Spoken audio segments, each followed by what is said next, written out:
book lovers, welcome back to my channel. Mahoney here. Today I'm going to be giving you a March review of the 7 books that I read for March. Now, that's a lot for me recently because ever since I've had my 3 kids, I have not read that many books in 1 month in, wow, a very, very long time. So I have made reading a real priority in my life lately because I missed it so much and I love it so much. And so 7 books in 1 month is awesome for me, but I definitely want to step up my game. And for the month of April, I'm hoping to read at least 2 to 3 books per week. Stay tuned for my favorite book of this month that absolutely will by far give you a very crazy surprise ending. And so we're moving forward. We're tracking forward with that. So pretty excited.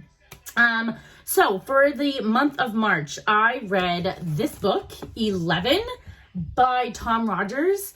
This is a young adult book, but I really enjoyed it. It's about a little boy who is dealing with a really bad day, and it turns out to be his birthday, but it's also when 9/11 hits, and so it's kind of just him being sent home from school with his sibling and realizing wait, what's going on here? Something is going on, and he has a really bad fight with his dad that morning, and now he's nervous that he's not going to see his dad anymore. And it's just his struggle throughout the whole day. And he ends up finding this man to talk to about it. And he just learns a lot of life lessons within one day, and kind of has to grow up and figure out that not everything is about him. And even though you're allowed to have sad days and be, disrupted in life, it's not the be all end all. Even though bad things happen to us, there is worse things out there, and we have to savor every moment that we have. And so it's really a heavy topic for a young adult, but he writes it in such a great way that young adults would be able to conceptualize with it and really enjoy it. And as an adult, I really enjoyed it. So I would definitely recommend this book. I really enjoyed it. And it's a quick read. It's only, I think it's just under 200 pages. So definitely recommend. All the books that I'm going to be talking about today, I will have linked down below in my Amazon shop in case you do want to purchase any of those, or some of these are still in my Pango, so you will get my pre-loved price. So if you want to visit my Pango store, you can find them there too. This next book is something totally out of my realm. I am not a historical fiction kind of person typically, but I heard great things about this book. So this is The Magician by Colm Tobin. I'm probably butchering that. I apologize. But surprisingly, I enjoyed it. Even though it was a little bit weird, a lot going on. This man, he's a writer, and so he's writing books, but it's oh gosh, I can't even remember the year that it was taking place. It's a long time ago. And he kind of moves all around. So there's Germany and Switzerland and France, and he goes to America. He's kind of moving all around over the place. But it's this man who is in the closet. I don't think that's really a huge spoiler because it comes out pretty quickly, but he's in the closet, but he does marry a woman and has a family with her. And it just kind of talks about his struggles in life, about how back then, it just was not really acceptable to be able to be who you really were. And so he's kind of hiding who he really is on the inside. It kind of, maybe that's a spoiler, so I won't say that. But it goes throughout his life as being a writer, but also going through the war and, Nazi Germany and all that kind of stuff, and figuring out and navigating the world being taken over, and just being in small towns and what that's like, and his friends are suffering, just being in I think even in the Denmark area, he had a friend, I believe, at one point. I read this kind of a long time ago now, so I forget. And remember, I'm not a historical person, so I can't remember every single area that he was in and the correct time frame. But he does talk about the war and things going on, and how he's suffering as a person. And then also it goes into play of his children and how they're growing up and figuring out life. And at one point, they kind of have to flee from their house because of things going on. And there's a lot going on in this book. But if you're a historical person that likes that kind of stuff, you'll probably enjoy this even more. I'm not that person, and I enjoyed it. There's definitely some weird parts. There's some interesting parts. Like, I don't really know how to describe it. It's so weird and interesting. I think it's because it's so out of my realm. I don't even really know how to give it like a really good description, but I still enjoyed it. It was nice. This guy does a good job reading it. There were parts where I was like kind of struggling, and then there was parts where I'm like, oh my gosh, I kind of want to know what's happening next. Like, so I got through it. It's pretty thick. Yeah, it's almost 500 pages long. Sorry, my kids are in the back. It's almost 500 pages long. So again, it took me a couple of weeks for sure. Because this was one that I still had to be like, all right, so you can do it, like get through it because you're enjoying it. When I picked up to read it, I enjoyed it, but sometimes it was like hard to pick up, if you know what I mean. But yeah, I would still recommend.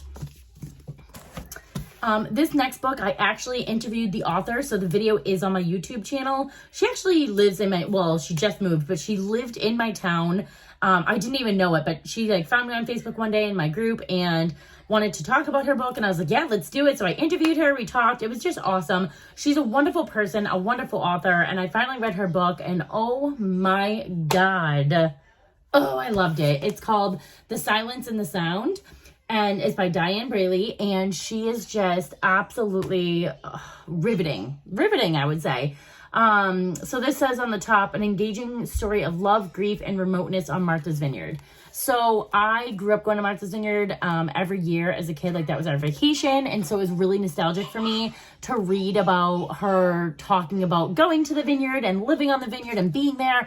And she talks about the places that are on the island. And so, like, for me, it was just such a nostalgia to, like, hear her talk about all those things, because I knew exactly what she was talking about. I could picture it all in my brain, and it really brought me back, and it was, like, nice in that way for sure. But I feel like even if you didn't know the area, you would still really enjoy the imagery that she displays in here. The story is really good. It definitely has, that love story in it. A lot of it is really based on like her like life experiences. And so I wouldn't say it's 100% a true story, because I know she was telling me that like she took her life experiences and made it into a story. But knowing that was like kind of fun and interesting, because it was like, oh, which parts like really 100% happened and which one is she not? And then she does like write about it at the end too. I don't want to give anything away. But it's about a woman who, it's kind of like a point of her life now where like she struggled in childhood, didn't have like a, cookie cutter life. It was a broken home, and she ends up like moving to the island and taking care of a celebrity writer, and because she's a nurse, and she goes and like takes care of him, and she learns a lot of life lessons from him. But along the way, she ends up meeting this guy on the vineyard, and then they kind of have like I want to use a word, but I never say it properly, but they have a difficult, rather toxic relationship where he's just kind of unstable, and she doesn't really figure out how unstable until much later, and it's kind of almost too late. And so it's just such a good story. Like, I highly recommend this story. I almost don't even know, I have not posted this in my Pango store yet, because I'm not sure if I want to let go yet. I loved it that much, and I think I want to have somebody borrow it, but I'll definitely link it in my Amazon shop down below, because it was just so good. Like, I honestly, actually sitting here telling you about it makes me want to even maybe read it again. Like, that's how good I feel like this book is. And so, like, maybe in the summertime, because like when I go to Martha's Vineyard again, it's good. It's a really good one. So I really loved this one as well. This next one here, so I did have some digital books and some audiobooks, and so I'll put them here. So this next one was The High Five Habit by Mel Robbins. I loved this one. I listened to it while I exercised every day, so it's a really good motivation. She talks to, I believe there's like 5 to 7 people, and Mel kind of like counsels them through like the struggles that they're going on in their life. So it's like a lot of like question and answer, like interview style.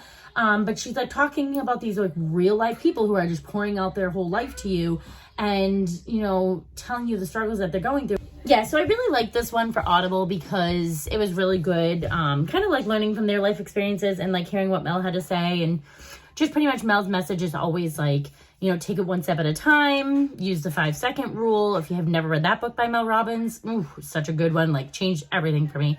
I definitely had to use it today for sure. But yeah, definitely a good one. I definitely recommend. The next one here is Finding Perfect by Colleen Hoover. Now, this is a novella, so I have not read the books that go along with this one, but I found this one at, I think, Target, and I just wanted a really quick read, and so I popped it into my list, and I really ended up liking it a lot. It was really nice, and it was a really cute story about a young couple, and they end up getting pregnant together, and they kind of have to figure out and navigate what they want to do with that, because that's a huge responsibility. And while they like want to take other people's inputs, they know that they have to do it on their own. And so like, I don't really want to tell you anything more than that, because that will ruin the story, I feel like, for you. But apparently there's a whole book before that that tells more about these characters and their story. And so I would definitely go ahead and look into more of Colleen's books for sure. The Finding Perfect collection. His next one here is Crossroads by Laurel Hightower. This book was pretty short in length. I've already sold it in Pango, so I don't have it for you here. It's by, I posted the picture there. I saw this as a book talk, so a lot of people were recommending it and they liked it a lot. I have to say, this one was a weird one for me. I don't necessarily want to say that it wasn't good, because there were parts that like I enjoyed. I feel like maybe it was just so triggering for me that it was hard to enjoy in a lot of ways. So definitely trigger warning for anyone with loss in their life, self-harm, either you or someone you know, struggling with grief, like severe grief. These are definitely triggers that it really hits hard. So Laurel does a great job. I just feel like there was a lot of really interesting aspects to that book. So there's a little bit of, how do I say, almost like religious beliefs can be questioned in this book as well. And so it's just something you have to be really open-minded, I would say, to read this book and to take it for what it is. And it also ended in a way that I was like, like I want a more solidified ending. So I don't know, it's tricky. I don't know if I would necessarily think of this book and recommend it to somebody, because I really don't know somebody that I would recommend this book for, just because it's so triggering. And not necessarily, I don't know if it's necessarily helpful for somebody going through like a hard time. Like, I feel like you have to be a healed person to read this book, if that makes sense. So I don't want to knock her, because it's definitely really difficult to be an author, and she does a great job at what she does. I just don't, like, if somebody asked me to recommend them a book, I don't think that that would be my recommendation necessarily. But I did sell the book really quickly because a lot of people are out there talking about it. So it's definitely a conversational piece, if nothing else. So I will definitely, it's in my Amazon shop, so you'll definitely be able to see the link down below. And definitely check it out if you are interested. Okay, so the last book I'm going to tell you about today, If He Had Been With Me. Oh my gosh, I can't. Who is the author? Kathleen Glasgow. I don't have the book on me because I did this on my Kindle.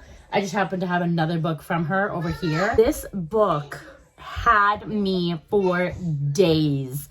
I can't even remember the last time I had a book like this one. Like, I literally could not stop crying, and I could not stop thinking about it for the rest of the night.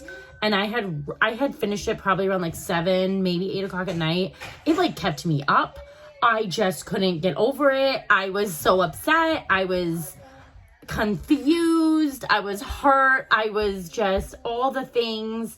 I couldn't, like, once I got to it, you know, maybe like a quarter of the way that was like to the end of the book, I couldn't stop reading it. So like I couldn't put it down. And then starting like as I came to the end of it, there's still like a lot of back and forth. So you're not quite sure what's going to happen, which is nice. So I definitely don't want to spoil it, but like it keeps you guessing, and it just, you're on a runway of emotions. Like, you just can't understand like what's happening and like how it's going to get to the point that it gets to. And it just, oh man, like I feel like this is another one that actually I could probably read again. I'd have to wait a little bit. But I'm already like thinking about it again. I'm just like, oh God, like it had me in days after. I still kept thinking about it. And then like when somebody asks me about books, like I will go back to it because it's so fresh in my brain. Like even right now talking about it, I'm just like, oh my God. Oh my God. Like I couldn't, there's like, as you could tell, like I don't even have the words. It's so well written. It is like young adultish.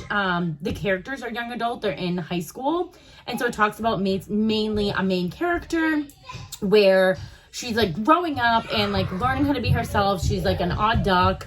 And she really just, you know, she gets into the popular crowd, but then she kind of just wants to do her own thing. She's trying to figure out life. She has a neighbor next door who's her best friend in the entire world. They grew up together and they're like literally their moms are best friends. They're best friends. They do everything together. But then like as the kids grow up, like they kind of go off and do their own thing. But it still talks about how like they're kind of friends on the side, but things are kind of weird. And like they both kind of have crushes on each other, but they never said it before. So like, it's like that whole dynamic, and just the families are super close, and the families together go through like big events in their lives together. And so like it just brings you like through the main character's life, and it like tells you like her point of view of everything. And then I believe it's October, the author is putting out his point of view. So like she has a whole new book coming out, and I cannot wait to read his point of view, because you're only getting, obviously when you're reading a book, like most of the time you only get that one person's point of view, whereas she's now going to write the whole other point of view. And I'm like, oh my God, I cannot wait. So I feel like that's going to bring me back to the whole story, and like, oh, I'm really pumped. I'm really, really pumped to see like how that plays out. So definitely highly recommend. I don't have it available in my Pango shop because, again, I read it on my Kindle app. So I will definitely post it in my links down below on my Amazon list, because this one, oh my gosh, you have to read it. Got it. Okay, so now that I talked about those 7 books for March, I need to go ahead and get working on my April books. I am 2 books in, and it is April 13th, so I'm a little bit slacking behind. I need to pick up the pace a little bit. I've got book stacks everywhere of books that are to be read, so definitely not lacking the material. I just gotta actually get on the reading. So I'll see you in the next one.